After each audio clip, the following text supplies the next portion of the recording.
퇴직 후에 24시간 하루를 보내는 부분들을 얼마나 잘 하느냐가 퇴직 후에 자기 삶을 이끌어갈 수 있는 가장 큰 기반이 되는 것 같아요. 퇴직자들이 하루를 어떻게 준비할 건가에 가장 핵심 키워드로 를 지배하는 부분들이 가장 큰 거다. 퇴직하고 난 다음에 가장 먼저 해야 될 게 뭐냐면은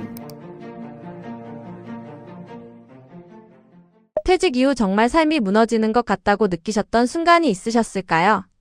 제가 지금 퇴직한 지가 이제 5년째예요. 2020년부터 2020년 10월 2일부터 해서 퇴직을 했으니까. 그래서 지금까지 이렇게 보면은 한 3번 정도가 위기가 대부분 다 오는 것 같아요. 한 5년 정도에 3번 정도. 물론 가장 큰 위기는 퇴직 직후인 것 같아요. 퇴직 직후에 그러니까 직장 생활과 퇴직 후의 생활이 너무나 차이가 많기 때문에 그때 거의 삶이 무너진다는 그런 느낌을 많이 받았던 것 같아요. 왜냐하면 직장에 다닐 때는 일도 있고 월급도 있고 명함도 있고 여러 가지가 있다 보니까 내가 나 스스로를 갖다가 생각해 볼 수 있는 시간들이 거의 없이 이렇게 살았는데 퇴직을 딱 하고 나니까 벌써 내가 해야 될 일도 없고 그다음에 월급도 없고 그리고 명함이 이미 다 사라져버린 이런 상황 속에서 사람들과의 관계도 다 끊어져 가기 때문에 그래서 첫 번째 무너지는 것은 그때 무너진 것 같아 한번 1차적으로 무너지는 것들이 생기고요. 그렇게 하면서 이제 지내다 보니까 조금 더 이제 그런 생활들이 익숙해지는데 저는 이제 작가로 생활을 하다 보니까 작가라는 거 중에 프리랜서로 지내다 보니까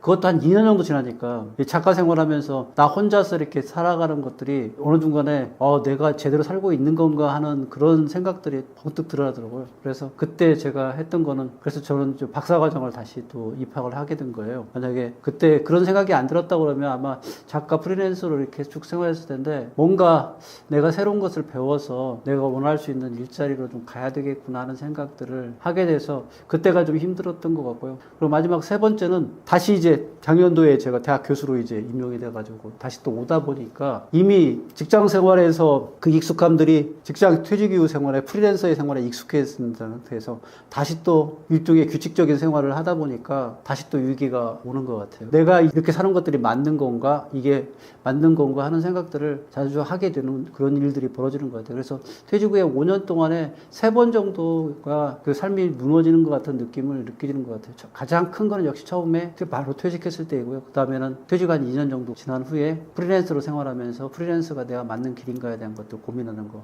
그리고 다시 재취업을 해가지고 대학 교수가 되고 난 다음에 대학 교수를 다시 적응해가는 과정들. 예전과는 전혀 다른 형태의 또 적응을 해나가는 것들이 쉽지 않아서 퇴직 이후에 지금 한 5년 동안에 겪었던 3번의 그런 위기들이 있었던 것 같습니다. 퇴직하고 나면 내가 쓸모없어진 것 같다고 느끼는 분들도 많은데 어떻게 생각하시나요?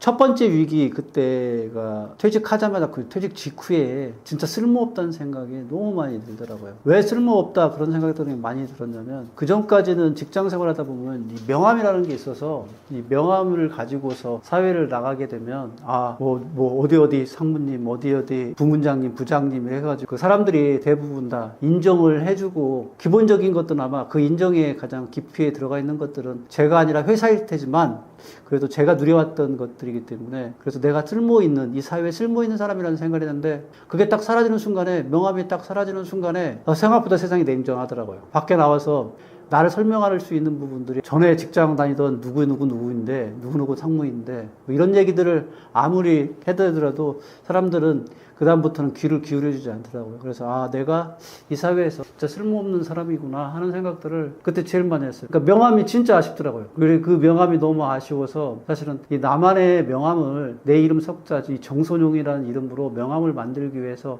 부단한 애를 쓰게 만들 수 있는 충격이 그때 나왔던 것 같아요. 명함이 사라지는 순간에 내가 진짜 이 정도로 쓸모없는 사람이었을까 하는 생각들이 드는 순간에 그래 이런 명함이 없이도 나란 사람 이름만 가지고도 나란 사람들이 이 사회에 증명이 되는 것들을 한번 만들어 보고 싶다. 그래서 그 쓸모가 없다고 느껴지는 그 순간이 오히려 진짜 쓸모로 만들 수 있게 충격을 받았던 순간이고 그걸 통해 가지고 제가 내가 더 쓸모 있는 사람을 그러니까 나의 이름 하나만으로 가지고도 내 쓸모를 갖다 증명할 수 있는 사람이 되기 위한 노력들을 꾸준하게 해왔다. 그렇게 말씀드릴 수가 있겠습니다. 퇴직하고 나면 하루가 길어지고 마음이 쉽게 가라앉기도 하는데 그 시기를 버티는데 가장 도움이 됐던 것은 무엇이었을까요? 일단 가장 중요한 게 이제 직장 생활과 퇴직 후 생활에 대한 것들이 좀 구별하는 것들이 좀 필요할 것 같아요. 그러니까 직장 생활하는 것들은 정해진 시간에 내가 맞춰가는 과정들이니까 주체적으로 시간을 갖다 관리하는 건 제가 아니라 직장인데 퇴직하게 되면 그 모든 주체가 나한테 다 들어옵니다. 오롯이 24시간이 나한테 온다는 게 이렇게 무거운 짐인가 하는 생각을 퇴직 이후에 처음으로 하게 됐습니다. 직장 생활할 때는 사실은 나만의 시간이 너무 갖고 싶어가지고 그렇게 나만의 시간을 가지고 싶었는데 딱 퇴직해서 나만의 시간을 오롯이 딱 가지고 느니까 그때는 시간을 어떻게 해야 될지 주체를 못 하겠더라고요. 하루에 24시간이 이렇게 길구나. 할 일이 없이 하루를 보낸다는 것들이 사람이 그렇게 보낸다는 것들이 얼마나 힘든 거구나 하는 부분들을 너무 힘들게 경험했던 것 같아요. 그래서 퇴직 후에 24시간 하루를 갖다가 보내는 부분들을 얼마나 잘 하느냐가 퇴직 후에 자기 삶을 갖다가 이끌어갈 수 있는 가장 큰 기반이 되는 것 같아요. 그래서 아마 퇴직자들이 지금 대부분의 퇴직을 앞두고 있는 이 채널을 보시는 중에 퇴직을 앞두거나 이러시는 분들이 아마 퇴직을 하고 나면 제일 먼저 겪게 될 가장 큰 고통이 뭐냐면 24시간이 오로지 나한테 있다는 거. 그러니까 그걸 거꾸로 다시 얘기한다면 할 일이 없다는 거. 그러니까 퇴직하고서는 그것들이 굉장히 어려움으로 자기한테 다가온다. 그래서 이때 가장 필요한 거는 다른 것들을 길게 볼 것들이 아니라 짧게 하루에 대해서 내가 이 하루를 얼마나 밀도 있게 쓸 것인가에 대한 것들을 충분히 자기만의 관리법들을 가지고 있어야만 이거는 극복될 수 있는 부분인 것 같아요. 그래서 저 같은 경우에는 가장 중요하게 생각했던 것이 뭐냐면 퇴직 후에 아침 시간을 내가 붙들고 싶었어요. 다른 시간은 다 그래 자유롭게 해나가자. 근데 아침 시간만큼은 억지로라도 시간을 만들어 보자. 그래서 아침에 퇴직 후에 웬만하면 5시에 일어나려고 했어요. 웬만하면 5시에 일어나서 다른 거 아무것도 하지 않더라도 5시에 일어나는 것만으로 해서 그 하루를 갖다가 버텨내갈 수 있는 그런 힘들을 갖다가 얻어냈던 것 같아요. 그래서 저는 퇴직하신 분이나 퇴직을 앞두신 분들이 마음의 준비를 할 때 하루를 어떻게 준비할 건가에 가장 핵심 키워드로 저는 아침을 지배하는 부분들이 가장 큰 거다. 그래서 그때 가장 제가 어려웠던 시간이 나한테 온전히 주어졌을 때 그 어려움을 버텨낼 때 가장 도움이 됐던 것은 아침에 내가 일찍 깨어났다는 거. 그거 하나가 나를 갖다 변화시키는데 가장 결정적인 역할을 했기 때문에 이 부분에 대한 것들도 채널을 보고 계시는 분들도 아마 퇴직하고 계신 분이라고 그러면 아침 시간 지금 아마 대부분의 분들이 사실은 퇴직하고 난 다음에 처음에는 이제 25년, 20년 열심히 일해왔으니까 이 일한 부분에 대한 것들에 대한 보상처럼 너가 좀 편안하게 쉬었으면 좋겠어. 그러다 보면 그게 한 달이 되고 이렇게 하다 보면 아예 생활 패턴 자체가 아침에 일어나는 시간이 보통 10시, 11시 이렇게 늘어지기 시작하다 보면 그날 하루의 모든 것들이 다 망가져버리고 하루가 길게 느껴질 정도로 그렇게 시간 관리에 엉망이 되기 때문에 무조건 퇴직하자마자 여행을 가시든 뭘 하시든 아침에 일찍 일하는 것만큼은 놓치지 않았으면 좋겠다. 이 말씀을 드리고 싶습니다. 퇴직 이후 막막한 마음이 들 때 가장 먼저 다시 붙잡아야 하는 것은 무엇이라고 보시나요? 막막한 마음을 붙들 때 아침에 일어나는 부분들을 가장 해야 될 일이라고 저는 얘기하고요. 하고 난 다음에 가장 먼저 해야 될 게 뭐냐면요. 자기 이부자리 개는 것부터 하시는 게 제가 이 얘기를 갖다가 책에서 사실은 봤어요. 타이탄의 도구들에 보면 위대한 성과를 냈던 모든 사람들이 그 사람들이 가장 먼저 자기가 하고 있는 행동 중에 가장 중요한 행동이 뭐냐고 얘기하니까 나는 아침에 일어나서 내가 잠들었던 이부자리를 개는 것들이 내가 하루에 하는 것 중에 가장 중요한 일이다. 이런 얘기를 해주더라고요. 그래서 그걸 보고 난 다음에 아침에 일찍 일어나고 그 다음에 내 이부자리를 다 정리하는 거. 이 부분들이 첫 번째였고요. 두 번째는 뭐냐면 그렇게 해서 밖에 나가서 제가 뛰고 들어온 다음에 샤워를 하고 나서 애들 직장에 다닐 때처럼 옷을 갖다가 다 차려입었습니다. 집에서도. 왜 그랬냐면 자꾸 편안한 복장 추리닝이나 반바지나 아니면 어떨 때는 그냥 속옷만 입고 이렇게 지나게 되니까 그날 하루의 생활 자체가 엉망으로 흘러가더라고요. 그래서 아침에 일찍 일어나서 이부자리를 개고 그다음에 뛰고 와서 샤워하고 난 다음에 옷을 지금 나가는 것처럼 이렇게 다 차려입는 거. 이런 부분들이 퇴직하고 난 다음에 이 막막한 마음을 갖다 붙들 수 있는 가장 중요한 키워드다. 이렇게 말씀드릴 수가 있겠습니다. 여러분들 지금 만약에 막 힘들고 퇴직 이후에 마음이 답답하고 그러면 다른 거 여러 가지 하려고 하지 마시고요. 일단은 아침에 일찍 일어나서 이부자리 개고 그 다음에 샤워하고 난 다음에 직장에 나갈 때 똑같이 옷을 입고 그러고 난 다음에 앉아 계셔도 좋아요. 근데 사실 그렇게 차려입고 앉아있으면 뭐라도 하고 싶은 마음은 분명히 들 거예요. 그래서 저는 이 두 가지가 이런 막막한 마음이 있을 때 가장 붙잡아야 될 두 가지라고 말씀드릴 수 있겠습니다. 나이 들고 나면 이제 늦었다고 생각하시는 분들이 많은데요. 중년 이후에도 다시 성장할 수 있을까요? 아마 지금 중년이 계신 분들 지금 보통 이제 평균적으로 보면 퇴직에 대한 고민들을 하고 있는 분들이 45살 이후부터 아마 퇴직에 대한 고민들을 많이 하시더라고요. 40대 초반까지는 그래도 나는 잘 나갈 수 있다는 생각들을 가지시는데 40대 후반부터 아마 그런 분들이 되게 많을 텐데 40대 후반 인생을 따지고 놓으면 아직 젊은 때예요. 왜냐하면 우리 지금 평균 수명이 83세입니다. 83세이기 때문에 40대 중반이면 절반밖에 안 온 거거든요. 지금까지 살아온 기간에 절반이 남아있는데 지금이 늦었다고 그러면 앞으로 살아갈 일이 그 많은 시간들을 갖다가 어떻게 견딜 수 있을까 그런 걱정들이 난 솔직히 많이 들더라고요. 그래서 그런 얘기 하시는 분들한테 늘 얘기하는 게 뭐냐면 지금 여러분들은 인생을 갖다가 24시간을 놓고 보면 지금 아직 12시밖에 안 됐다. 12시가 가장 위대한 정오다. 그러니까 왜 위대한 정오냐면 12시에는 그림자가 생기지 않는 시간이에요. 그러니까 햇빛에 의해서 그림자가 길게 생기는 거고 짧게 생기는데 정오 때는 그림자가 거의 생기지 않을 정도로 태양이 위에 있는 그런 시기이기 때문에 이때는 진짜 열심히 살아야 되는 시기예요. 이게 늦었다고 생각하는 시기가 절대로 아닙니다. 12시를 늦었다고 생각하는 사람들은 없잖아요. 그래서 12시를 늦었다고 생각하지 않는 것처럼 40대, 50대, 이때의 나이는 모든 걸 시작해야 될 가장 좋은 적기이지 이 시기가 늦은 시기는 아니라고 저는 이 얘기를 해드리고 싶어요. 그래야지 이때부터 내가 늦지 않고 시작하는 출발점이라고 생각해야만이 그때부터 뭔가 성장할 수 있는 배움의 자세가 그때부터 확립이 돼요. 이미 퇴직하는 시기가 다 와버린 시기라 마지막 거기까지 왔다 이렇게 생각한다고 그러면 그때는 내가 뭘 더 해야 될 건가에 대한 의지가 생기지 않는데 내가 다시 출발해야 될 정오를 지나서 다시 출발하게 살아가야 될 시기다 이런 생각을 갖는다고 그러면 중년 이후에도 자기가 무엇을 배울 건가에 대한 생각들이 여러분들이 갖게 될 수밖에 없습니다. 그래서 중년이라 흔히 칭하는 45세부터 55세까지 이 시기가 저는 인생의 정오라고 생각을 합니다. 이 정오에 가장 뜨거운 태양 아래서 가장 활발하게 열심히 살아야 되는 시기이지 절대로 꺾여지는 시기가 아니다. 이 얘기를 말씀드리고 싶습니다. 퇴직 후 불안한 마음에 흔히 하게 되는 실수가 있을까요? 퇴직 후에 가장 불안하게 느끼는 부분들이 뭐냐면요. 그러니까 직장에 다니고 있을 때하고 퇴직하게 되면 직장에 다니고 있을 때는 소속되어 있기 때문에 이대로 그냥 가면 되는데 퇴직 후에는 자기가 스스로 뭔가를 만들어내야 된다는 그런 압박감이 있습니다. 근데 거기다가 또한 퇴직하는 순간에 직장 생활하면서 월급과 명함과 그다음에 일이 있었던 그 사회적 존재로서의 나를 가지고 있는데 퇴직하는 순간에 그런 것들이 다 사라져버립니다. 그리고 사라지는 순간에 뭐냐면 어떤 것들 때문에 그렇게 사라지는 순간에 힘드냐면 나를 바라보고 있는 주변의 사람들한테 내가 그래도 좀 나은 사람이라는 걸 갖다 보여주고 싶다는 그런 조급증이 퇴직하자마자 생기는 경우들이 대부분입니다. 그래서 대부분 다 실수는 어디서 나오냐면 조급증이에요. 요즘도 아마 얼마 전에 끝났던 서울 자가의 대기업 다니는 김 부장에서 보시게 되면 퇴직하자마자 자기 후배들한테 잘 보이고 싶어가지고 결국은 나는 건물주가 되겠다고 그런 바람에 사기를 당하듯이 그런 조급증을 가지고서 내가 직장에 다닐 때보다 더 나의 모습을 갖다 더 빛나게 해주겠다는 그런 마음으로 시작하는 순간에 조급증이 생기고 그러다 보면은 하지 않아야 될 실수들을 하게 됩니다.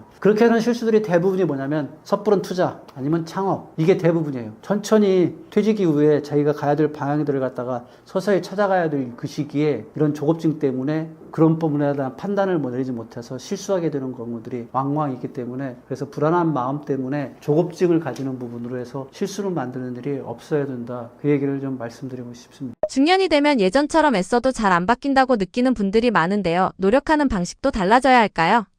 중년이 되고 난 다음에는 노력하는 방식들이 좀 바뀌어야 된다고 저는 생각합니다. 그러니까 예전에 중년이 되기 이전까지는 사실은 플러스적인 배움을 갖다 계속 해왔는데 중년 이후에는 좀 마이너스적인 배움들을 많이 가져야 돼요. 불필요하게 사실 우리가 우리 몸에 삶의 군더더기가 많이 끼어 있습니다. 그래서 이런 군더더기들을 갖다가 떼어나는 공부들을 하는 것들이 가장 중요합니다. 그 가장 대표적인 것 중에 하나가 뭐냐면요. 우리가 사회적으로 직장 생활하면서 갖게 된 경력이라는 것들인데 이 경력에는 알게 모르게 그 경력에 나에게 짐이 되는 요소들이 많이 있습니다. 그래서 이런 짐이 되는 요소들을 갖다가 빼내고 그 빼낸 자리에 새로운 것들을 채울 수 있게 그렇게 가져가야 됩니다. 그래서 퇴직 이후에 대부분 다 노력을 많이 하는데 그 중에서 노력하면서도 가장 힘겨워하는 사람 중에 하나가 누구냐면요. 직장 다닐 때 고위직까지 임원까지 올라가시는 분들이 퇴직 후에 굉장히 많이 힘들어하세요. 왜 그러냐면 다 배웠다고 생각을 하거든요. 모든 걸 다 알고 있다고 생각해요. 근데 사실은 그것들이 허상에 불과한 분인데 퇴직 후에 나와서 할 수 있는 것들이 임원 생활하면서 배워서 했던 것들이 퇴직 이후에 도움이 전혀 되지도 않는데 그걸 갖다 그대로 가지고 있으면서 배움의 자세를 갖다 가져가지 못하기 때문에 벌어지는 일들입니다. 그래서 퇴직 후에 배움의 자세는 딱 한마디로 정의한다 그러면 마이너스적인 배움을 가져가야 됩니다. 절대로 퇴직 이후에도 플러스적인 걸 가져가시면 안 돼요. 많은 걸 내려놓으면서 그 내려놓은 자에 차근차근 하나를 채워가는 것들이 첫 번째 부분이고요. 두 번째 부분은 이제는 그러니까 직장 생활할 때까지는 넓게 얇게 해가지고 모든 지식들을 갖다 섭취하는 것들이 쓸모가 있어요. 근데 퇴직 이후에 중년 이후에는 좁고 깊은 것들이 아니면 절대로 사용할 수가 없습니다. 직장 생활이나 이런 데들은 넓고 얇은 지식에 의해서 정해진 회사가 만들어준 매뉴얼에 의해서 움직여지는 것들이 많은데 퇴직 이후에는 자기가 자기 주도로 해나가는 것들을 하려고 그러면 좁고 깊은 것들을 알아야 되지 어설프게 아는 것들은 늘 문제가 됩니다. 쉬운 예로 내가 이런 얘기를 해드리면 아마 정확하게 이해가 할 거예요. 저희끼리 그 임원끼리 모여가지고 가끔 하는 얘기가 있는데 저희 같은 경우는 임원들을 했기 때문에 회사 내에서 보통 조 단위 구매까지도 해본 경험이 있는 사람인데 이런 사람들이 밖에 나와서 실질적으로는 붕어빵 장사도 못합니다. 왜 그러냐면 장사의 가장 기본적인 로직을 갖다가 서류로만 했고 전략으로만 했기 때문에 실질적으로 길거리에서 붕어빵을 파는 그런 장사에 대한 현실적인 상인의식에 대한 것들은 전무하기 때문에 그렇습니다. 이게 왜 그러냐면 깊게 실질적으로 배움을 갖다 가져가지 못했기 때문에 그렇습니다. 그러니까 직장 생활하면서는 대부분이 넓고 얇은 것들을 갖다 전략적으로 수립하는 것들에 필요한 것이지 좁고 깊게 들어가서 하나를 완벽하게 통달하는 것들을 많이 갖추는 데는 굉장히 약합니다. 그래서 이런 부분들은 퇴직 이후에 배움을 가질 때 그러한 방식으로 배움을 가져가야지 됩니다. 그래서 정리해서 말씀드리면 첫째 부분은 좁고 깊게 들어가는 부분들, 그리고 두 번째 부분은 플러스가 아니라 마이너스를 한다는 거. 그러니까 플러스 아니라 마이너스를 하고 좁고 깊게 들어가게 한다 그러면 여러분들은 아마 중년 이후에 새로운 배움의 모습들이 아마 보여질 거라 생각을 합니다. 중년 이후에는 새로 배우고 싶어도 지금 시작해서 뭐가 달라질까 싶어 멈추게 되는데요. 이런 마음은 어떻게 넘으면 좋을까요? 새로운 걸 갖다 배우러 갈 때 가장 장애가 되는 것들이 이거 같아요. 지금 배운 것들이 어떠한 쓸모를 내 인생에 발휘해 줄 것인가 이런 생각들을 많이 호소를 하더라고요. 그래서 지금 당장에 해야 될 많은 배움에 대한 요소들을 다 놓치기 때문에 그래서 제가 이분들한테 드리고 있는 가장 핵심적인 건 뭐냐면요. 그렇게 해서 배움을 놓는 순간에 무슨 일이 벌어지냐면요. 여러분들은 죽음으로 가는 겁니다. 이게 세상이라는 게 참 묘하더라고요. 이게 꼭 물길 같아요. 물길 속에 있는 사람이라는 건 물고기라고 놓고 물고기가 계속 헤엄쳐서 상류로 올라가려는 그런 헤엄을 치지 않고 그대로 멈춰져 있으면 하류로 그대로 끌려 내려갑니다. 그래서 활동하고 뭔가를 갖다 배움을 하는 부분들이 없을 경우에는 그러니까 배움을 멈추는 순간에 하류로 끌려가서 삶이 인생의 가장 하구까지 밀려가는 형태가 벌어집니다. 그래서 중년 이후에 이때는 중요한 선택을 해야 되는 게 뭐냐면 지금부터는 내가 배움을 위해서 뭔가를 갖다 배워서 이거 갖다 쓸모를 만들겠다 이것들이 아니라 내가 여기서 배움을 멈추는 순간에 내가 죽는다는 생각을 가지셔야 돼요. 내가 죽는다는 생각을 가진다고 그러면 하루에 무엇인가 하나라도 해나가는 과정들을 하기 때문에 그래서 그렇게 버텨낸다 그러면 생각보다 버텨내는 것들에 의해서 상류로 계속해서 올라가고 있는 일들이 매일 벌어지더라고요. 그래서 여러분들이 그 상류에서 내려오는 물길들이 세기 때문에 이 물길을 갖다 버티는 것만으로도 버겁다는 얘기를 하면서 여기서 어떻게 더 배우느냐 이런 말을 하는데 그 버티고 있는 그 행동 자체가 이미 배움을 지속하고 있는 거라는 거, 이 부분들을 아신다 그러면 지금 현재 하루에 하고 있는 것들이 큰 의미가 있다 이 말씀을 좀 드리겠습니다. 나이 들수록 남과 비교하다 더 지치는 경우가 많은데요. 내 속도로 가려면 어떤 기준이 필요할까요? 가장 위험한 생각이 남과 비교하는 겁니다. 그래서 저는 저에 대한 것들을 비교할 때 어디하고 비교하냐면 어제의 나와 비교하려고 노력합니다. 그러니까 어제의 나보다 못하면 안 된다 하는 생각으로 오늘 하루에 조금이라도 더 나아가려고 하는 그런 마음들을 갖지 남과 비교하는 것들은 너무 나를 힘들게 만들더라고요. 왜 이런 말씀을 드리냐면 사실은 직장에 지금 저는 이제 퇴직해가지고 5년이 됐지만 아직도 직장 내에서는 내 동기들 중에는 직장 내에서 직장 생활하는 친구들이 있습니다. 이 친구들은 이미 거의 대표이사가 다 되어 있는 상황이기 때문에 그 친구들하고 자꾸 비교하다 보면 나는 왜 그때 그랬을까 하는 생각들 하는데 어제의 나와 비교하면 어제 내가 했던 것보다 지금 오늘 더 열심히 사는 것들을 통해 가지고 어제의 나와 다른 내가 있다는 걸 갖다 깨닫는 순간에는 내가 내일도 오늘의 나보다 더 조금 더 열심히 사는 나가 된다 이런 생각을 갖게 되면 앞으로 나아갈 수 있는 부분이 충분히 생기는 것 같습니다. 근데 그걸 갖다가 남과 비교함으로 통해 가지고 하다 보니까 그래서 내 속도에 대한 것들을 잃어버리고서 자꾸 다른 사람들과 같이 가나가기 위해서 오버페이스를 하는 경우들이 있는데 이런 오버페이스들 때문에 사실은 오히려 더 내 속도 같은 뒤로 터지면서 뒤로 밀려가는 일들이 더 많기 때문에 나만의 속도로 어제의 나와 비교해서 나아가는 것들 그것만 해주시면 훨씬 더 여러분들이 남과 비교하는 것보다 더 보다 나은 하루하루가 되어갈 거고 그것들이 여러분들을 좀 더 앞으로 밀고 나갈 수 있게 힘을 줄 거라 그렇게 생각합니다. 중년 이후 자기 개발은 많이 하는 것보다 오래 가져갈 수 있는 한 가지를 만드는 게 더 중요할까요? 많이 하는 것보다 오래 하는 것들을 좀 가져가는 것들이 굉장히 중요합니다. 그러니까 아까 배움의 자세가 마이너스라는 얘기를 했잖아요. 이게 마이너스를 하는 가장 큰 이유가 뭐냐면요. 많은 것들을 하려는 게 아니에요. 오랫동안 내가 해나갈 수 있는 것들을 찾아가는 과정인 겁니다. 저한테 가장 중요하게 오랫동안 해나갈 수 있는 것들이 뭐냐면요. 저는 퇴직 이후에 제가 했던 가장 중요한 두 가지가 뭐냐면 책을 읽는 것과 글을 쓰는 거였습니다. 이거는 내가 많이 할 수 있는 것들이 아니라 하루하루 매일 지속할 수 있는 것들이라는 생각 때문에 그걸 해왔고 그래서 사실은 책 읽기와 글쓰기 이 부분들이 있었기 때문에 중년 이후에 내가 삶의 방향을 가져갈 수 있는 자기 개발이 가능했던 것 같아요.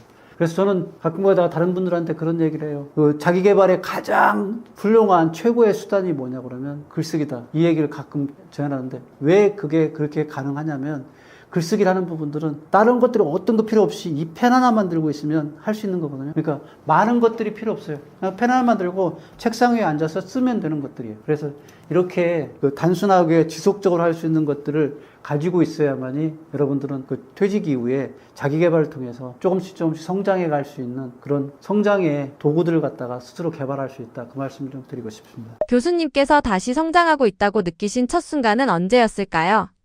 제가 가장 성장하고 있다고 느끼는 순간은 아무래도 결과물들이 많이 그렇게 성장이라는 것을 만들어 놓았던 것 같아요. 가장 첫 번째로 내가 성장했다고 느꼈던 것들은 제가 2010년 10월 1일 날 퇴직을 했는데 제가 2020년 10월 1일 날 퇴직을 했는데 2021년 3월 25일 날 책을 출간했어요. 그러니까 책을 출간하기 위해서 10월 1일부터 퇴직하자마자 매일매일 글을 썼던 그것들을 모아가지고 책을 내는 순간에 아, 내가 이제 성장했구나 하는 것들을 많이 느꼈습니다. 첫 번째 성장했던 거고요. 두 번째 성장을 느꼈던 거는 뭐냐면요. 제가 박사과정을 2022년에 박사과정을 들어가서 내가 2025년에 박사과정을 통과해서 박사가 되는데 그때 박사를 딱 통과하고 났을 때 그때 성취감을 내가 성장했구나 하는 성취감을 느꼈고요. 세 번째 부분은 그 이후에 이제 제가 교수를 임명되게 해서 대학을 여러 군데를 많이 지원을 했었습니다. 근데 이 남서울대학교에 딱 합격해서 전임 교수가 딱 됐다고 딱 통보를 받는 순간에 그때 내가 계속 성장하고 있구나. 이렇게 성장할 수 있게 내가 그래도 지속적으로 뭔가 작은 것들은 큰 것들이 아니라 작은 것들을 계속 해왔구나 하는 것들을 그때 많이 느꼈습니다. 그래서 이 첫 순간 책을 내면서 했던 그 첫 순간들이 두 번째, 세 번째까지 계속 이어지도록 나왔기 때문에 그래서 가장 내가 성장했다고 느꼈던 2021년 3월 25일 아들아 돈 공부한다 책이 나왔을 때 그때 그 순간이 제가 가장 성장했다고 느꼈는 순간이라고 얘기 드릴 수 있겠습니다. 중년 이후 자기 개발이 오래 가려면 먼저 가져야 할 태도가 있을까요? 그러니까 성장을 해나가고 자기 인생의 방향을 만들어가고 그렇게 해서 조금이라도 나은 삶으로 자꾸 자기 개발을 하려고 하는 사람들의 가장 기본적인 태도는 뭐냐면요. 결과를 바라보는 게 아니라 과정을 바라보는 생각을 가져야 돼요. 특히 중년 퇴직 이후의 삶에서는 결과가 저는 이제 억세게 진짜 운이 좋아서 결과가 축축축 나왔던 것들이 있는데 의외로 많은 시간들을 노력을 했음에도 불구하고 결과가 안 나오는 것들이 많습니다. 그 하루하루를 살아가는 태도가 과정을 그대로 즐기겠다는 마음, 그래서 결과보다는 과정에 집중하는 그런 태도들이 그 퇴직 이후에 삶을 갖다가 만들어갈 때 가장 결정적인 역할을 하는 거라 저는 그렇게 생각하고 있고요. 그래서 저는 매일 아침 그렇게 거울을 바라보면서 오늘 하루에 대해서 너가 충실하게 사는 것, 그거 이외에 다른 것 바라지 마. 그렇게 살아가다 보면 진짜 운이 좋아서 뭔가 결과가 너한테 앞에 툭 떨어질 거니까 그것만 기다리고 하지 말고 그냥 하루하루를 충실하게 살아가는 것들이 너한테 좋아. 그리고 또한 그렇게 살아가는 것들이 마음에 편하더라고요. 내가 뭔가 결과를 큰 걸 바라보고 그렇게 해서 뭔가를 하면은 늘 상처를 받더라고요. 제가 책을 지금까지 해서 6권을 썼는데 처음에 책을 쓸 때는 사실은 베스트셀러를 갖다 기대하지 않고서 그냥 쓰고 출간했어요. 근데 이 책은 어떻게 운이 좋아가지고 베스트셀러가 됐어요. 근데 그 이후의 책들은 진짜 막 베스트셀러 되겠다고 이것저것 막 제가 많이 여러 가지 요소들을 했는데 그런 것들이 다 결과가치가 안 나오니까 그 다음에는 이제 내가 스스로가 상처를 받고 쓰러지더라고요. 그래서 그렇게 하는 것보다는 그냥 결과는 나의 위에 신의 뜻이니까 그 신의 뜻에 의해서 움직여지는 것들 그런 거라고 생각하고 내가 할 수 있는 통제의 영역에 가능한 것에 대해서 거기에만 집중하자. 그래서 하루에만 내가 할 수 있는 과정들만을 충실하게 하고 있던 그런 태도를 가졌던 것들이 지금의 나라까지 오는데 가장 결정적인 역할을 했다. 그렇게 말씀드릴 수가 있겠습니다.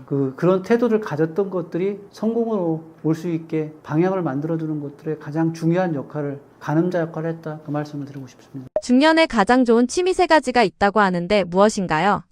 첫 번째 부분은 달리기부터 좀 얘기 드리면 달리기는 제가 보기에 다른 어떠한 운동들보다 어떠한 행동들보다 내 몸을 깨우는 가장 빠른 방법인 것 같아요. 그러니까 달리기를 제가 딱 시작해가지고 한 1km, 2km 이렇게 가다 보면 내 몸이 깨어나는 게 느껴져요.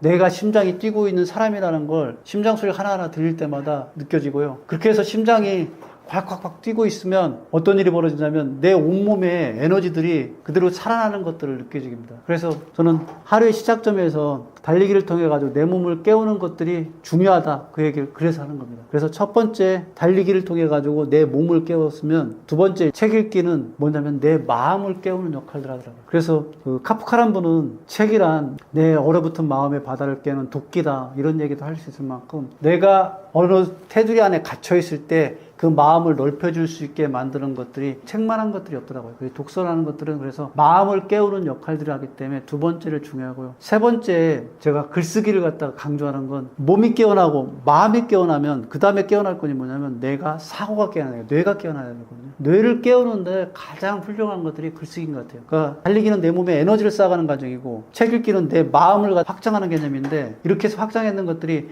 내 삶에서 앞으로 뛰어나가려고 그러면 글쓰기를 통해 가지고 내 사고가 정리돼서 그래서 삶을 뛰어나갈 수 있는 최종적인 에너지들을 갖다가 내 안에서 끌어내오기 때문에 그래서 글쓰기를 강조하는 겁니다. 그래서 저는 이 세 가지를 갖다가 하이라고 해서 정의를 합니다. 하이가 뭐냐면요. 저는 리더스 하이에서 하이라고 하는데 그 달리기를 한참 하다 보면 이 마음 안에서 쾌감이 올라오는 게 됩니다. 그리고 그걸 러너스 하이라고 하는데 러너스 하이가 일어나는 순간이 발생되면 더 지속할 수 있는 힘들이 내 안에서 생기게 되거든요. 그래서 이런 러너스 하이를 느끼게 될 때 사람들은 더 큰 에너지를 가지고 더 살아갈 수 있기 때문에 그래서 이런 하이들을 느끼는 것들이 중요하다고 말씀드린 겁니다. 이 하이가 러너스 하이만 있는 게 아니라 책을 읽는 사람들한테는 리더스 하이가 있어요. 책을 읽다면 마음이 정화돼 가지고 그런 하이를 느낄 수 있게 되고요. 이것이 책 읽기만 있는 게 아니라 글쓰기에도 있어요. 글쓰기에는 라이터스 하이라고 해도 글을 쓰다 보면은 그 쾌감들이 올라옵니다. 그래서 이런 쾌감들에 의해서 하이 상태에서 살아가다 보면은 세상에서 못할 일이 없다는 저는 생각을 합니다. 이렇게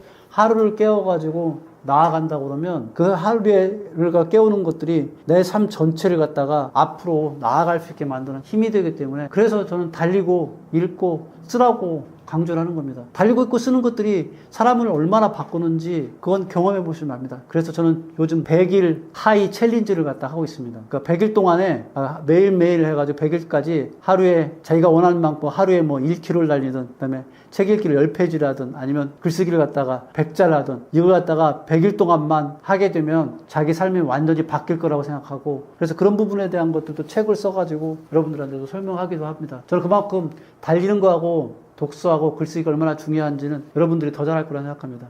요즘 저 아침에 뛸 때 보면 젊은 사람들 굉장히 많이 뛰고 있더라고요. 솔직히 말하면 젊은 사람들이 뛰어가는 속도 저 못 맞추는데 저는 약간 슬로우 워킹을 하기 때문에 슬로우 러닝을 하기 때문에 못 맞추는데 그 사람이 뛰어갈 때 그 젊은 사람들이 얼굴 표정을 보면 저런 생동감을 가지고서 하루를 준비하는구나 하는 것들을 보면 저 사람은 뭔가 하더라도 할 것 같다는 느낌이 들더라고요. 그 에너지가 딱 느껴지더라고요. 그래서 달리고 읽고 쓰는 것들은 여러분들의 삶을 완전히 바꿀 수 있는 그런 거대한 힘이라는 거, 여러분들의 인생을 갖다가 여러분들이 원하는 것까지 데려다 줄 수 있는 거대한 엔진이라는 거, 이걸 갖다가 명심한다 그러면 저는 이 부분들을 가지고서 여러분들의 삶들을 충분하게 바꿔나갈 수 있을 거라 생각합니다. 이거는 젊은 사람들뿐 아니라 특히 퇴직 이후의 삶을 갖다 재설계하는 사람들한테 핵심적으로 필요한 이유입니다. 마음이 복잡할 때 달리기가 생각을 정리해준다고 느끼신 적이 있으실까요?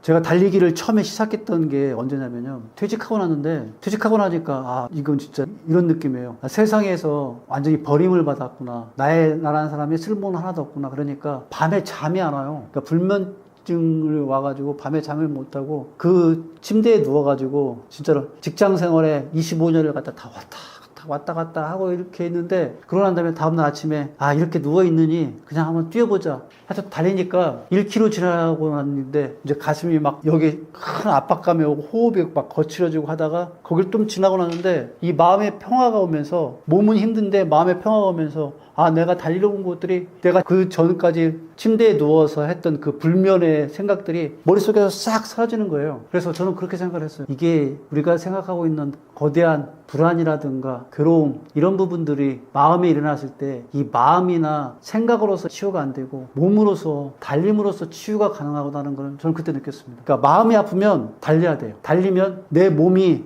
살아나면서 내 마음이 자연스럽게 치료가 됩니다. 그래서 달리기가 주는 가장 확실한 효과는 사실은 몸을 건강하게 하는 것보다는 내 생각과 감정을 정리해 주는 거, 그리고 안정해 주는 거, 그리고 편안하게 세상을 갖다가 바라볼 수 있게 그렇게 내가 시선을 가질 수 있게 해주는 거, 이런 부분들이 달리기의 가장 큰 효과라고 생각합니다. 건강이라는 건 부수적인 거고요. 진짜 가장 큰 효과는 내가 마음이 깨어날 수 있게 기본적인 바탕들이 달리기를 통해서 왔기 때문에, 그래서 진짜로 괴롭거나 이러면 달리면 가장 그게 잘 풀리는 것 같아요. 이런 유사한 얘기를 제가 언젠가 한번 드라마에서 본 적이 있어요. 폭삭소가수다에서 보니까 그 폭삭소가다에서 어머니가 딸한테 가장 마지막에 유언을 하면서 조언해 주는 게 이거더라고요. 네가 가장 괴롭고 힘들면 나가서 그냥 뭐라도 해. 엄마가 힘들었을 때 엄마가 해내는데 나는 엄마가 너무 힘들면 진짜 마음이 고통스러우면 나는 그냥 가서 물질해. 물질해서 바닷속에 들어가서 물질을 하다 보면 내 마음 안에 있는 모든 것들이 다 사라져.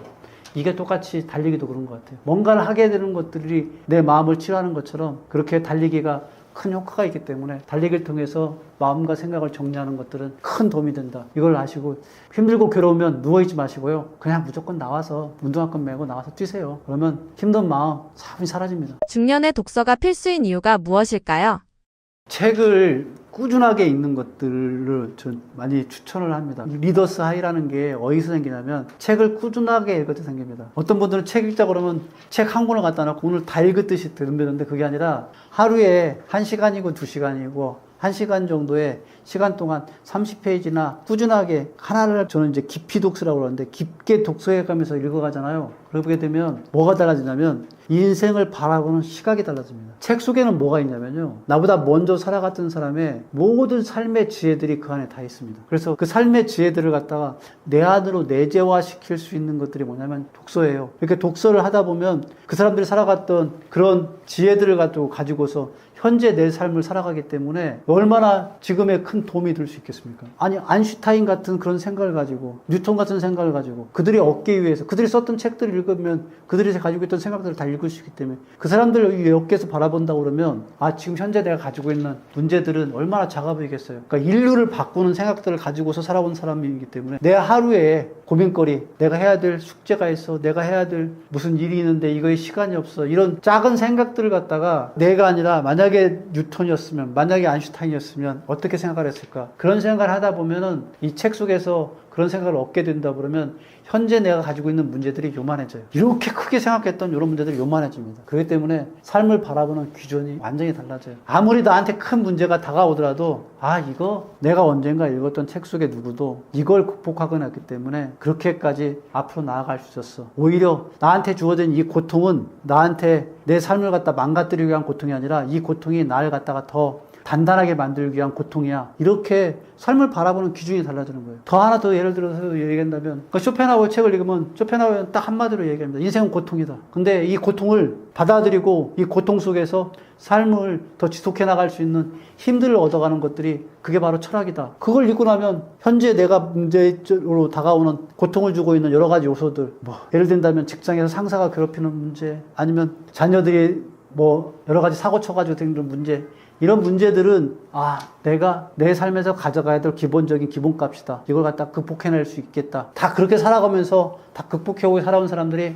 우리 앞세대들이 그렇게 살아오면서 불변하지 않는 그런 가치들을 갖다 만들어 왔다. 이런 것들을 책 속에서 얻게 된다 그러면 그 사람은 다시 그 부분들을 갖다가 극복하는데 큰 힘이 됩니다. 그래서 책을 꾸준히 읽다 보면 내가 현재 가지고 있는 삶의 문제점들을 쉽게 극복할 수 있는 그런 삶에 대한 기준들을 새롭게 재정립하기 때문에 그래서 전 책을 읽으라고요. 책이 줄 수 있는 가장 큰 힘이 그런 것 같습니다. 사실은 아까 말씀드렸던 책은 얼어붙은 마음의 바다를 깨는 도끼라고 얘기했는데 진짜로 그런 것 같아요. 어떤 불안이라든가 어떤 문제가 발생돼가지고 고통스러우면 내 마음이 진짜 바다에 꽁꽁 얼어붙은 바다처럼 되는데 그때 책을 가지고서 그 얼어붙은 바다를 꽁꽁 깨트리면은 다 깨져서 풀어지는 겁니다. 그렇게 되면 인생을 살아가는 길들이 보여요. 깨어진 틈 사이에 길이 보이기 때문에 그렇게 해나간다고 그러면 훨씬 더 여러분들이 원하는 인생으로 여러분들의 기준을 가지고 살아갈 거기 때문에 책은 꾸준하게 읽어라 그렇게 말합니다. 책을 꾸준하게 읽을 때 깊게 읽어라 그런 얘기를 해드리고 합니다. 글쓰기는 어떻게 시작해야 할까요? 그러니까 글쓰기가 중요한 이유가 아까 이제 달리기하고 그다음에 독서의 걸로 사실은 우리가 몸과 마음까지는 깨웠는데 우리가 어떤 생각을 가지고 있는 것들을 깨워내는데 가장 중요한 역할을 하는 것들이 글쓰기입니다. 대부분의 사람들은 유치원 2년, 초등학교 6년, 중학교, 고등학교 6년, 대학교 4년에서 거의 한 18년 가까이를 갖다가 계속 뭐 했냐면 주입만 내 머릿속에 해온 겁니다. 다른 사람의 생각들을 내 머릿속에 집어넣은 거예요. 이거 굉장히 중요한 일인데 생각을 머릿속에 집어만 넣어가지고 지금 머리 안에는 가득 차 있거든요. 이 가득 차 있는 걸 갖다가 꺼내서 일주일하는 방법이 뭐냐면 글쓰기예요. 글을 쓰다 보면 내 안에 있는 생각들이 다 모여가지고 밖으로 빠져나가는 느낌이 들어요. 그러면 빠져나가는 걸로 끝나는 게 아니라 이 빠져나간 자리에 새로운 지식의 샘이 솟아나게 돼 있어요. 이건 글 쓰는 사람이면 다 누구나 경험하는 겁니다. 그래서 내 안에 있는 내 몸에 있는 불필요한 지식들, 군더더기들, 삶의 군더더기들이 글을 쓰는 순간에 다 사라지는 겁니다. 그래서 저는 내 안에 있는 군더더기 중에 가장 큰 군더더기가 뭐냐면요. 사실은 삶에서 누구나 다 불행한 일들을 다 겪게 되기 때문에 거기에 그 불행들이 내 삶의 곳곳에 트라우마로 계속 남아있는 것들이 있는데 그런 것들이 글을 쓰는 걸 통해서 회복이 가능합니다. 저를 들어서 예를 든다고 그러면 저는 이제 중학교 1학년 때 제가 가장 사랑했던 형이 갑작스럽게 한라산에서 등반 도중에 죽어서 그게 거의 그때부터 지금까지도 한 번도 잊어보지 못할 게 그렇게 안에 트라우마로 계속 남아있었습니다. 슬픔으로 남아있었는데 이런 것들을 극복하는데 가장 결정적인 역할을 했던 게 글쓰기입니다. 그래서 저는 지금도 아직도 그 형의 죽음이 통보되던 그 순간에 그 1981년도 8월 1일에 그날의 그 기억들을 갖다가 글로서 써가면서 그러다 보니까 조금씩 그 형의 죽음에 대한 것들이 내 안에 담겨 있는 것들을 쏟아낼 수 있게 되는 겁니다. 이렇게 글쓰기는 내 안에 쌓여있는 삶의 찌꺼기들이 축적되어 있는 것들을 갖다가 다 밖으로 꺼내기도 하고 또 새롭게 솟아날 수 있는 지식의 물꼬를 트는 역할들을 글쓰기를 통해서 하기 때문에 하셔야 됩니다. 여러분들은 계속 인풋만 있었어요. 아웃풋을 단 한 번도 해보지 않았기 때문에 그래서 글쓰기라는 게 그렇게 필요하다고 제가 강조하는 겁니다. 아웃풋이 없으면 여러분들은 이 마음 안에 있는 감정의 찌꺼기 때문에 꽉 막혀있는 상태가 됩니다. 그래서 저는 이걸 삶의 변비라고 표현하는데 삶의 변비가 여러분들한테 있는 겁니다. 이 삶의 변비를 뚫어낼 수 있는 관장은 뭐냐면 글쓰기예요. 글을 쓰게 되면 진짜 안에 막 썩어가지고 뭉쳐있는 것들이 탁 터져서 나와서 쾌변을 할 수 있게 됩니다. 그래서 글쓰기는 삶의 쾌변을 느낄 수 있는 그런 수단이기 때문에 글쓰기를 통해 가지고 여러분들의 머릿속에 삶 속에 쌓여있는 모든 것들을 갖다가 다 쏟아내고 거기에 새로운 것들이 들어올 수 있도록 해주시라 그런 얘기를 해서 그래서 하이 중에 가장 강조했던 것이 뭐냐면 라이터 사이예요. 그러니까 러너 사이는 누구나 쉽게 느끼고 리더 사이도 책을 조금 읽게 되면 느끼는데 라이터 사이는 거기까지 가는 과정들이 굉장히 좀 고통스럽습니다. 그러나 그걸 고통을 겪고 나면은 라이터 사이까지 오고 나면 자기 삶을 갖다가 완전히 바꿀 수 있는 그런 안에 내적인 힘들이 갇히게 되기 때문에 그래서 글쓰기는 반드시 하라 그런 말씀을 해줍니다. 그것도 어떻게 해야 되냐면 매일매일 하는 게 좋습니다. 한꺼번에 많은 양을 하는 게 아니라 매일매일 하는 걸로 해서 그래서 매일매일 내 안에 있는 생각, 내 안에 쌓여있는 찌꺼기들을 갖다가 청소해 주는 게 좋습니다. 어떤 집을 가면은 계속 1년 동안 청소 안 한 집이 있고 어떤 집은 매일매일 청소한 집이 있으면 그 집을 갖다가 청소하는데 들이는 시간들 아마 깨끗하게 청소도 안 될 거예요. 1년 동안 청소 한 번도 안 했다면. 그와 똑같습니다. 우리 마음이. 그래서 매일매일 청소해주는 그 내 마음과 뇌를 청소해준다는 생각으로 글쓰기를 하시는 것들이 그만큼 중요하다 이 얘기를 말씀드리고 싶습니다. 달리기와 독서, 글쓰기를 함께 했을 때 더 크게 달라진 점이 있었을까요?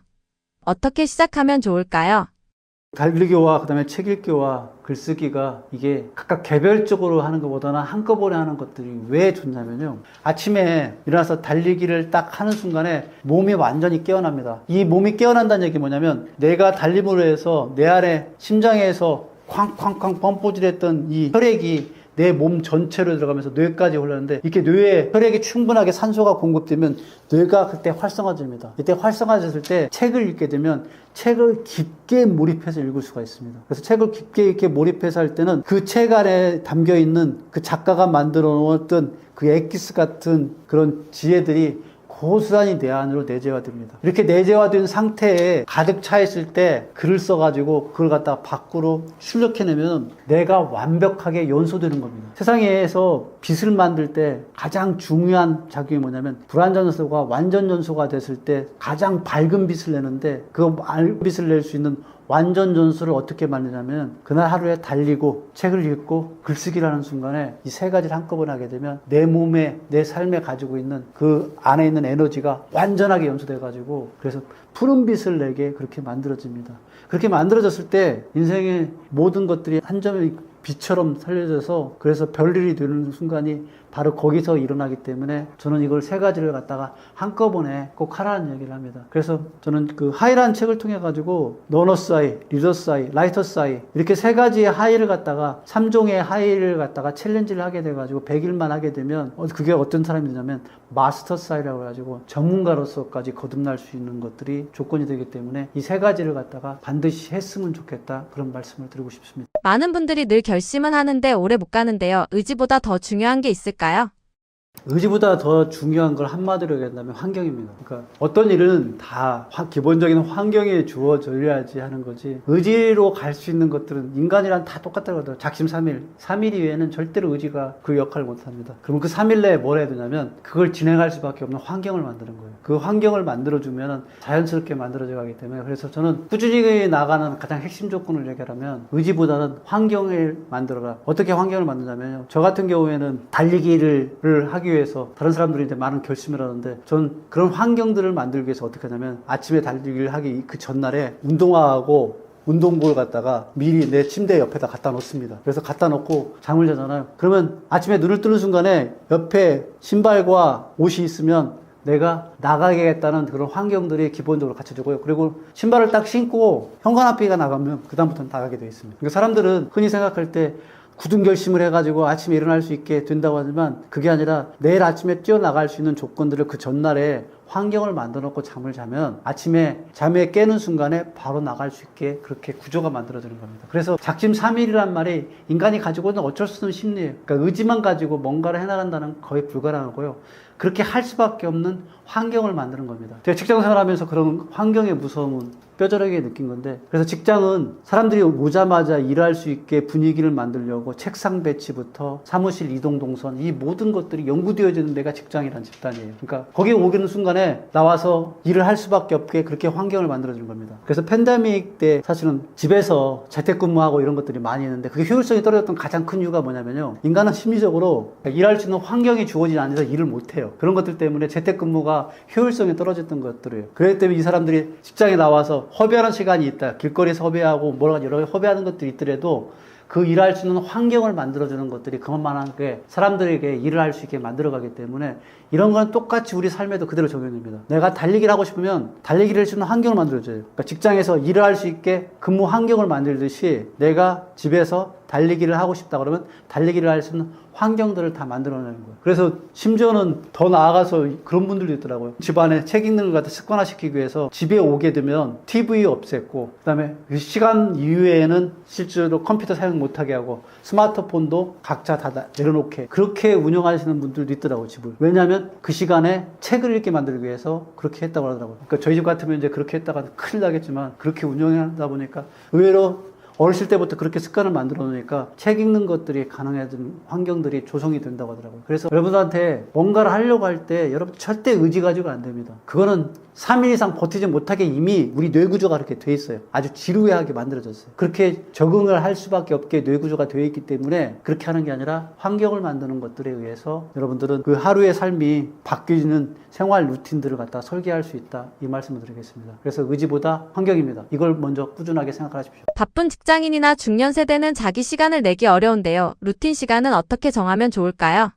그러니까 직장인들의 가장 큰 핑계가 직장인들한테 물어보면은 저는 이제 직장인들 책 읽어라, 그다음에 달리기 해가지고 운동 몸 관리해라, 글쓰기 해라. 저희 후배들한테 이렇게 하면 그 친구들이 가장 많은 얘기가 하는 뭐냐면 시간이 없답니다. 근데 제가 보기엔 시간이 없는 게 것들이 아니라 사실은 자기가 그렇게 하고자 하는 의지들이 없는 것들이 더 크다고 생각합니다. 그러니까 뭔가를 내가 습관을 만들어낼 수 있는, 그러니까 내 삶의 루틴을 만들어낼 수 있는 것들이 필요성을 전혀 못 느끼기 때문에 그렇게 가는 것들이 허다하게 많이 발생되는 것들이라. 그래서 저는 그런 분들한테 그런 얘기합니다. 네가 진짜로 필요로 하는 것들이 무엇인가를 한번 네 안의 본성을 한번 다시 되짚어봐라. 사람이라는 건 진짜로 필요성을 느끼지 않는 것은 아무리 좋다고 해도 하지 않습니다. 내가 이게 꼭 필요한 것이라는 걸 갖다가 느끼게 만들어야 돼요. 그래서 저는 퇴직 이후에 달리기, 책 읽기, 글쓰기 이 부분들을 꾸준하게 할 수 있게 그게 삶의 루틴을 만들 수 있는데 가장 결정적인 영향을 했던 건 뭐냐면 퇴직하면서 내가 직장에서 벗어나고 나니까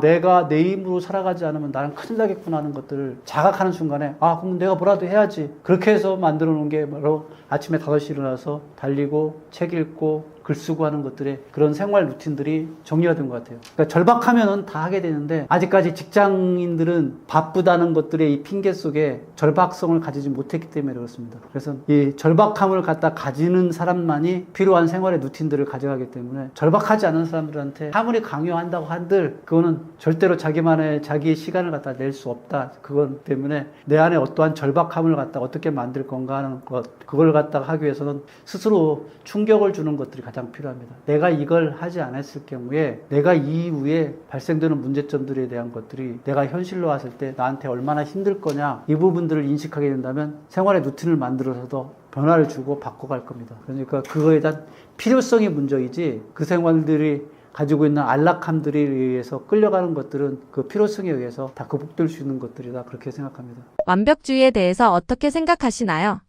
모든 일을 처음에 시작할 때 가장 장애가 되는 것들은 완벽주의인 것 같아요. 그러니까 완벽한 시간, 완벽한 조건, 이런 것들을 다 가지고 있을 때라는 건 제가 여태까지 저도 이제 58년을 살아왔는데 58년 중에 단 한 번도 없었던 것 같아요. 모든 건 다 시작하는 순간에 그 시작이 출발점이 돼서 완성으로 만들어가는 과정이지 완벽한 게 만들어져 가지고 그거에 의해서 그걸 딱 한 순간에 모든 것이 다 이루어지는 상태는 단 한 번도 못 봤어요. 특히 어디서 많이 그런 얘기 하냐면 제가 다른 사람한테 글쓰기 얘기를 많이 하면 글 쓰려고 그러면 내가 글을 못 쓸까 봐. 근데 글을 못 쓴다는 게 어떤 거냐고 내가 물어보면 이런 것들을 김훈 작가의 글 같은 걸 쓰고 싶은데 이런 글들이 안 나오니까 글을 못 쓰겠다고 이런 얘기들을 많이 하더라고요. 그런 완벽주의적인 생각들을 가지고 있기 때문에 사실 글쓰기를 못 하는 겁니다. 근데 그걸 딱 내려놓고 나 하루에 한 줄, 두 줄, 세 줄 그냥 간단한 거 이런 것들을 쓰겠어. 내가 왜 오늘 아침에 5시 일어났느냐, 내가 달리는 것들이 내 하루를 갖다가 정확하게 해결할 수 있다는 것들 때문에 일어났다. 이렇게 한 문장만 써더라도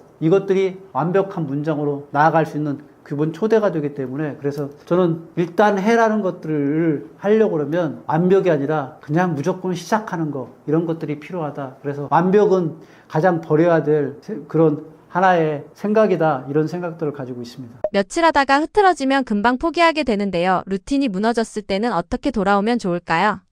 루틴이 무너졌을 때 가장 중요하게 작동하는 원리가 뭐냐면요. 어떤 걸 하다가 하루를 내가 안 했어요. 만약에 예를 든다 그러면 저는 이제 달리기를 하는데 달리기를 6km씩을 매일 달리다가 어느 날 하루 무슨 큰일이 있기 때문에 못했어요. 그러면 그 다음날에 어제 안 했는데 오늘 또 하루만 더 이따 내일 하지. 이런 식으로 해서 자꾸 이게 무너져 가는 것들이 시작되더라고요. 그래서 저는 딱 그런 순간이 되면 딱 이런 생각을 합니다. 그냥 오늘만 하자. 어제 안 했던 거 그런 것들 생각하지 말고 그냥 오늘 나한테 주어진 것만 하자. 이게 내가 보기에 가장 어쩌면 포기라는 것들이 하지 않고 무너졌던 걸 갖다 회복할 수 있는 가장 좋은 것 같아요. 어제 안 했다고 거기에 때문에 모든 걸 갖다가 다 망가뜨리는 것들이 아니라 어제 못했던 거 오늘 그냥 하는 걸로 시작하는 것들이 다시 또 지속성을 만들어내는 것들이기 때문에 그래서 며칠 하다가 금방 포기하고 그래서 루틴이 깨져버리는 일들을 회복하기 위해서 가장 좋은 방법은 그냥 처음에 했던 것들 갖다가 중간에 빼먹었다 하더라도 계속해서 해나가는 것들 이런 것들이 결국은 루틴을 회복하는데 가장 좋은 방법이다 그렇게 말씀드리겠습니다. 지속하는 것 이외에 달리 방법이 없더라고요. 기본적으로 루틴을 만든다는 건 계속해서 해나가는 것 이외에는 달리 방법이 없더라고요. 그래서 여러분들한테 한번 어떤 상황들 때문에 무너졌다 하더라도 그걸 신경 쓰지 마시고 계속해라 이 말씀을 드리고 싶습니다. 교수님이 보시기에 누구나 무리 없이 시작할 수 있는 하루 루틴의 최소 기준은 어느 정도일까요? 제가 하루에 무슨 일을 할 때 무리 없이 시작할 수 있는 기준을 놓고 보면 저는 요즘 이제 3가지를 갖다가 하고 있는데 처음에 할 때 시작할 때 루틴이 아침에 일어나서 달리고 책 읽고 글쓰기라는데 6km를 달리고 30페이지의 책을 읽고 2000자의 글쓰기를 계속 해나가는데 저는 다른 분들한테는 그렇게 얘기합니다. 저처럼 6km 달릴 필요 없이 1km 달리면 된다. 근데 중요한 건 오늘 달렸으면 내일 달리고 내일 달렸으면 모레까지 달리라. 그러니까 연속성만 가져간다 그러면 하루에 할 수 있는 양이 최소라도 아무 상관이 없다. 그래서 하루에 1km라도 달리라. 두 번째, 책을 읽는 거 하루에 10페이지라도 상관없다. 10페이지라도 읽고 오늘 읽고 내일 읽는 것들이 훨씬 더 중요하다. 그리고 글쓰기 저처럼 2000자 할 필요도 없이 진짜로 말 그래도 100자나 50자를 쓰더라도 이걸 갖다가 계속해서 지속적으로 할 수 있는 거. 이렇게 해서 저는 하루에 최소량이라는 것들은 그런 것 같아요. 내가 뭔가를 했다는 걸 갖다가 반복적으로 할 수 있는 그것들만 가지고 있을 수 있는 양이라고 그러면 그러니까 자기가 느낄 수 있는 양이라고 그러면 충분하다고 생각하고 그래서 저는 일단 하는 것들에 대한 것들이 가장 중요하다. 그러니까 뭐라도 일단 하는 것들 뭐 달리기도 좋고 걷기도 좋고 뭐라도 일단 하는 것들이 결국은 그 하는 것들에 의해서 자기 삶을 바꿀 수 있는 생활 루틴들이 설계가 되기 때문에 일단 해라. 그 양은 작아도 좋다. 대신에 계속해서 매일 반복하는 것들을 해라. 이 얘기만 드리고 싶습니다. 네, 저희가 정선용입니다. 지금 이제 남서울대학교에서 교수로 임명돼서 스마트팜 마케팅에 대한 것들을 강의를 하고 있고요. 저희 2020년도 10월 1일 날 퇴직을 했고, 제가 남서울대 교수로 온 게 2025년 10월 1일이에요. 공교롭게 딱 5년 만에 그러니까 퇴직자에서 대학 교수로 거듭날 수 있는 그런 과정들을 갖다가 겪어왔는데, 이때 저한테 가장 중요했던 3가지를 꼽으라고 한다고 하면, 첫째 부분은 달린 거, 두 번째 부분은 책을 읽은 거, 세 번째 부분은 글쓰기 한 거. 이 3가지의 힘이 퇴직자를 갖다가 저는 대학 교수로까지 전환시켜줬다고 생각을 합니다. 그래서 제가 많은 분들한테 퇴직 이후에 새로운 삶을 살고 싶으면 어떻게 살아야 되느냐 하는 얘기들을 할 때 가장 강조하는 것들이 이 3가지입니다. 근데 많은 분들은 제가 이런 얘기를 하게 되면 이건 선생님에 대한 해당사항이고 저는 그렇게 할 수가 없습니다. 이런 얘기를 하는데 저는 그분들한테 이런 얘기를 해야 됩니다. 누구나 다 할 수 있는 거기 때문에 제가 한 겁니다. 그래서 여러분들이 퇴직 이후에 혹시 지금 고민에 빠져 있거나 그런 분이 계신다고 그러면 저처럼 그냥 다음날 아침에 일단 일어나서 달리시고 달리다 보면 책 읽고 싶으면 책을 읽고 그러고 난 다음에 글쓰기를 하게 돼서 글쓰기를 하게도 간다면 여러분이 삶이 조금이라도 무너져 있던 삶이 다시 세어날 수 있는 그런 기적들이 다 일어날 거라고 생각해서 그런 부분들을 했으면 좋겠습니다. 그래서 이런 과정들을 갖다가 다 담아서 지금 이번에 제가 책을 한 권을 냈어요. 그게 뭐냐면 달리고 읽고 쓰는 사람의 하이라고. 그래서 퇴직하면서 무너졌던 제 삶을 다시 바로 세우는 데 역할을 했던 그 하이에 대해서 소개한 책이고요. 그 책을 통해서도 여러분들이 조금은 어떻게 퇴직 이후에 내 삶을 설계할 것인가, 퇴직이 아니더라도 젊으신 분들이라도 달리고 읽고 쓰는 것들이 삶을 어떻게 변화시키는가에 대한 것들을 충분히 알 수 있는 책이기 때문에 그 책을 좀 읽어보시면 좀 더 많은 것들, 제가 미처 이 채널에 인터뷰를 통해 가지고 해줬지 못했던 부분들은 그 책 속에 많이 담아놨으니까요. 그 책을 읽어보신다면 훨씬 더 깊게 알 수 있을 거라고 생각합니다. 네, 고맙습니다.